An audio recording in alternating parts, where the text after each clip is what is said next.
Hi guys, this is my much delayed next edition in my series of remaking my oldest videos, and let's just say this stands in for October and September, so I can turn out another one of these in November. Across human history, our weapons have become deadlier, from stone to steel, and from horses to tanks, and from bows to assault rifles. However, the apex of this is the nuclear bomb.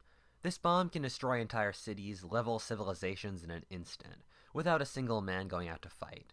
For the last 75 years, this great fact has dominated world politics. However, what if this never happened?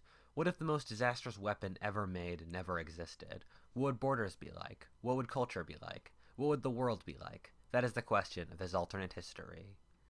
To prevent this timeline, let's say Marie Curie dies at a young age and so is unable to supply the world with much of its knowledge on radiation and the science that led to nuclear weapons.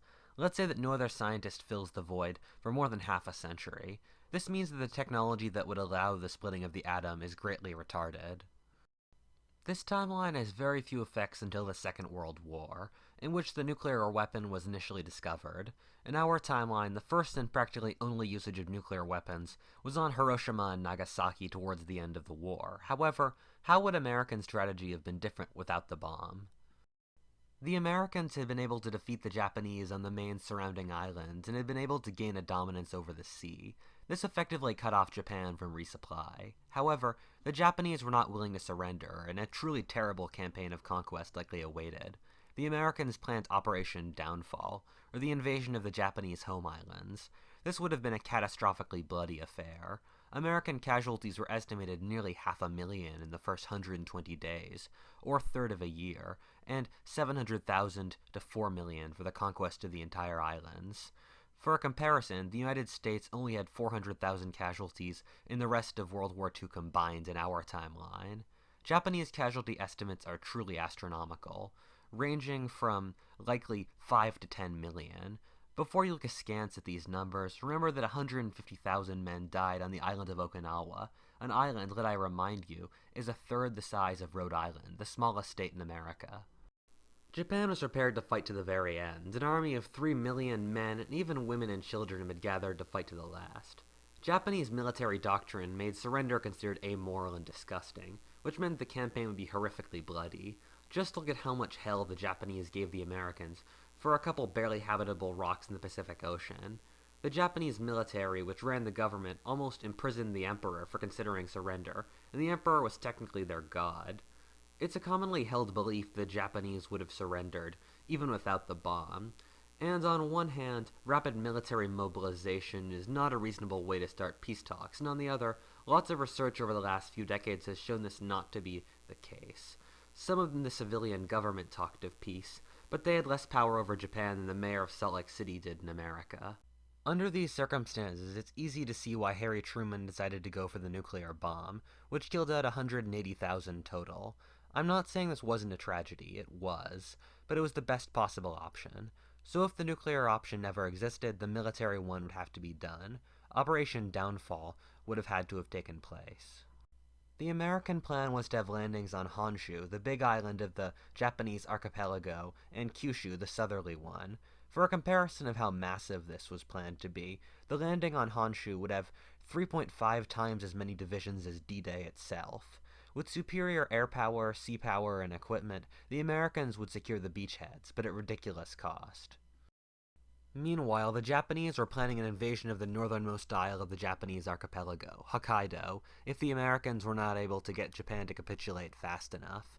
This would have taken place alongside the American invasion, with similarly high casualties. The Russians were also invading the Japanese possessions in Manchuria and Korea.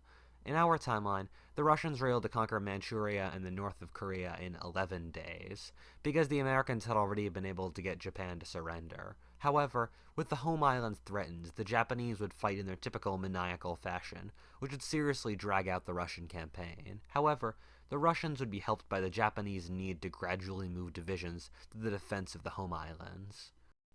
The war would be won by the Allies, but at great cost. I mean, when Japan, an island without an oil supply and a population of 71 million, goes against the continent-sized giants of America and Russia, with 150 million each, and America's endless factories, there can only be one victor. After 2 years of bloody fighting, Japan would be put down and its empire divided. Probably 15 million would die in the campaign, making World War II twice as bloody as the next most bloody war in history, those of Genghis Khan. Japan and its empire would be split between the Russians and Americans. All of Korea would come under the brutal Kim family communist regime, with more time for the Soviets to drive down the peninsula. Japan itself would be split between a northeast communist state based out of Sapporo and a southwest American capitalist state based out of Tokyo or Osaka. God, I'm surprised this isn't a Harry Turtledove book. They all end this depressingly. Hold your tears, though, things are going to get much worse. Peace would not last very long. Nuclear weapons have created mutually assured destruction, or MAD, kind of reflective of how mankind got here in the first place, in which war between major nuclear powers is so destructive that it cannot happen. This is what prevented the Soviets and Americans from going to war in our timeline for nearly 50 years. It'll hopefully keep the US and China from killing each other today. However, without this, nothing would keep the major powers from each other's throats, like the rest of history. We all know that Stalin had a quite twisted mindset, but few of us understand its true extent. You see, Stalin thought that a war with the capitalist world was an inevitability in the 60s. He thought the reason the Soviet Union was able to survive World War II was that he had purged out the seditious elements in the Great Purges of the 30s. Thus, to survive the next war with the capitalists, he should create another purge to make the Soviet Union strong. He was planning a purge of the Jewish doctors before he died.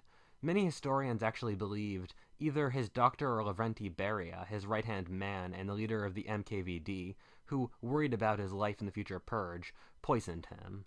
However, with America having taken a serious hit from the wars in Japan and needing time to recover, Stalin had viewed it as the perfect time to strike the Western powers. Maybe he'd spiral out of a conflict between the two Japans, similar to our timeline's Korean War, or maybe from a Red Chinese invasion of Taiwan.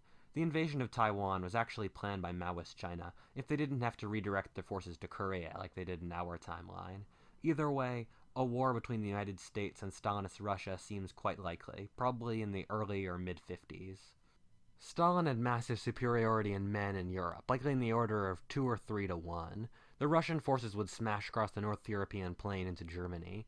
The general American plan would be to fall back onto the Rhine and use that as the defensible line, since anything east of that would be untenable. That would likely happen in this timeline. The Russian forces would likely push to the Rhine, at which point they would run out of their supply lines, and the line would stabilize. Also, expect the Russians to drive into Austria and then the Po Valley of northern Italy, considering what Italy's military record was in World War II. Meanwhile, the wars in the Far East would be quite different. The Americans, with their far superior navy, would be able to drive the Russians from northern Japan.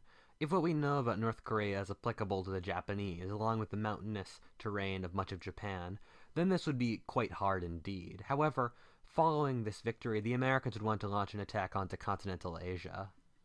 Korea is quite mountainous and densely populated, and China is a frickin' heavily populated country, and so the Americans would likely launch an attack on the Russian Far East, the area around Vladivostok. An attack on the Russian homeland would redirect troops away from the European front.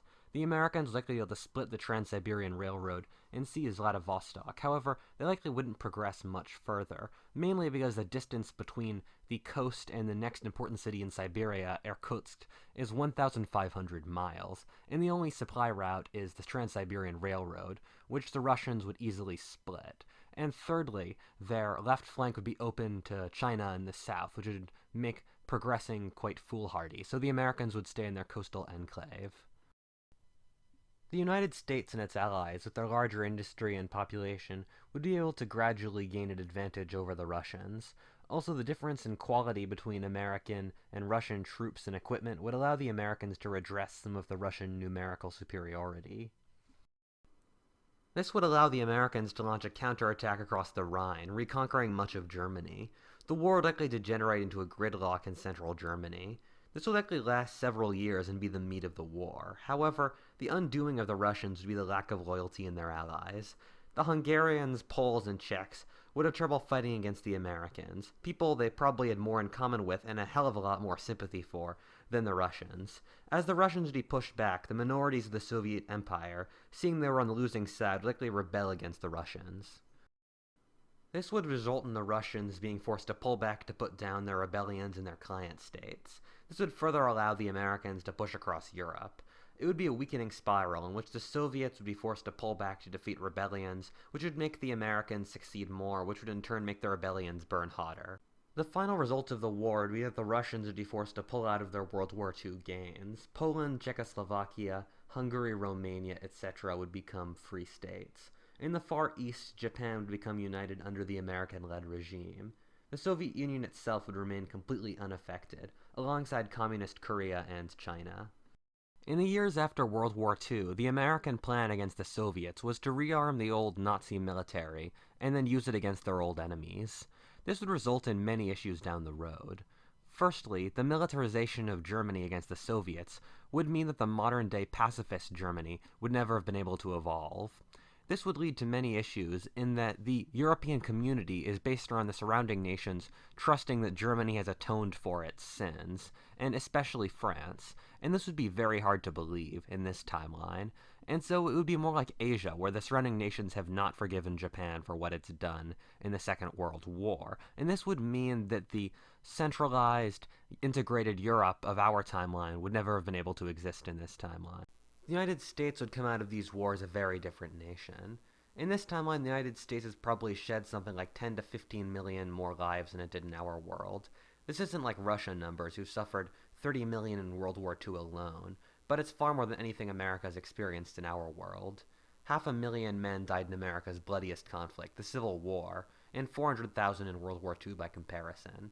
This would change America's psyche. Americans would likely be either more warlike or pacifist, depending on how really bad the wars were. America would certainly be a much more cynical and less generous nation. For example, there would almost certainly be no Vietnam War, since the US would be too bloodied to fight another war so soon. The Cold War would have a very different structure. After the war, the United States would be the dominant world power. Meanwhile, the Russians would be licking their wounds and on the defensive for the most part. Being so roundly defeated by the capitalists and having so many Russians see how much more productive and well-supplied the Americans were would shatter faith in the communist system. The Soviet Union likely collapse earlier, probably in the 1970s. This would in turn allow the Baltic and possibly Ukraine to be accepted into the much stronger NATO-style alliance. However, this collapse would mean that Russia would also revive earlier under a Putin-style figure. Russia might actually be stronger today in this timeline with a 20-year head start to recover. Outside of the US-Russia struggle, we might be able to expect Pakistan and India to fight a few more wars without either side being nuclear. Like all of their wars, we can probably expect India to win these with its much greater population and internal unity. Frankly, I don't know enough about these wars to really give any details, though. Global warming would also likely happen slightly faster without nuclear plants. Many countries like France, Finland, Hungary, and Sweden procure significant amounts of energy from nuclear power, and this would add up. Maybe we would have even more drastic storms earlier in this timeline and faster climactic shifts. I feel like if I was writing this in 2300, I would have more to say, with the splitting of the atom possibly eventually leading to really important technologies, but I'm writing this in 2018, so I can't. Whatifalthist, thank you for watching. If you enjoyed that timeline, please comment, subscribe, support me on Patreon, and stay tuned for future videos. Thank you very much.